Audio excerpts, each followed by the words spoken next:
माँ दुर्गा म्यूजिक आ गया, मिथिलांचल में छा गया। कोना मारे छाप तरकी गे चौबनिया मुस्कान। रिकॉर्डिंग बाय जय माँ दुर्गा म्यूजिक चौबनिया मुस्कान। अभी यहाँ सब सुन रहल छी सिंगर राम कुमार के आवाज में। हिला हिला के पतल कमरिया ले लही सबके जान। हिला हिला के पतल कमरिया ले लही सबके जान।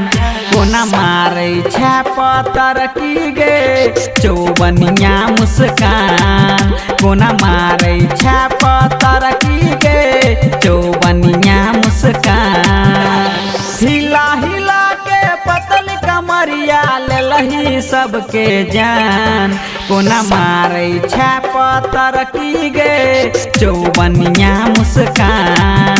कोना मारे छाप तरकी गे चौबनिया मुस्कान। मारे छाप तरकी गे चौबनिया मुस्कान। जय माँ दुर्गा म्यूजिक खजोली बाजार। कोना मारे छाप तरकी गे चौबनिया मुस्कान।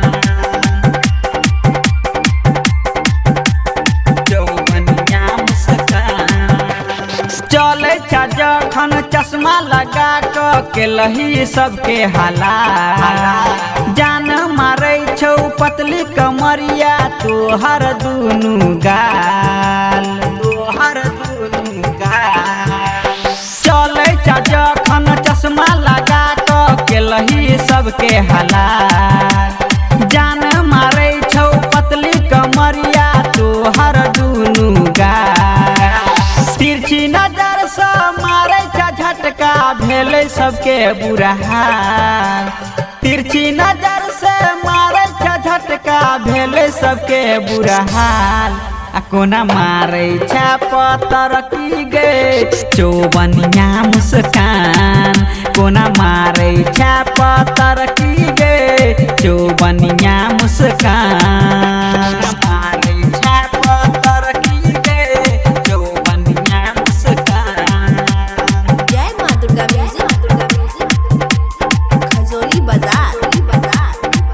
कोना मारे छाप तरकी गे चौबनिया मुस्कान।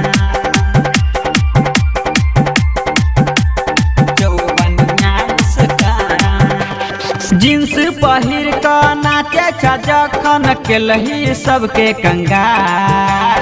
बेना होकै छौ कानक बाली गाल भेलो दुनू लाल। गाल भेलो दुनू लाल। जींस पहिर क नाचे जखन के लही सबके कंगाल। बेना होकै छौ कानक बाली गाल भेलो दुनू लाल। साहू पर कस लेलकौ चुम्मा ठोर भेलो दुनू लाल। गायक राम कुमार लेलकौ चुम्मा ठोर भेलो दुनू लाल। कोना मारे छाप तरकी गे चौबनिया मुस्कान। कोना मारे छाप तरकी गे चौबनिया मुस्कान। हिला हिला के पतल कमरिया ले लही सबके जान। कोना मारे छाप तरकी गे चौबनिया मुस्कान। कोना मारे छाप तरकी गे चौबनिया मुस्कान।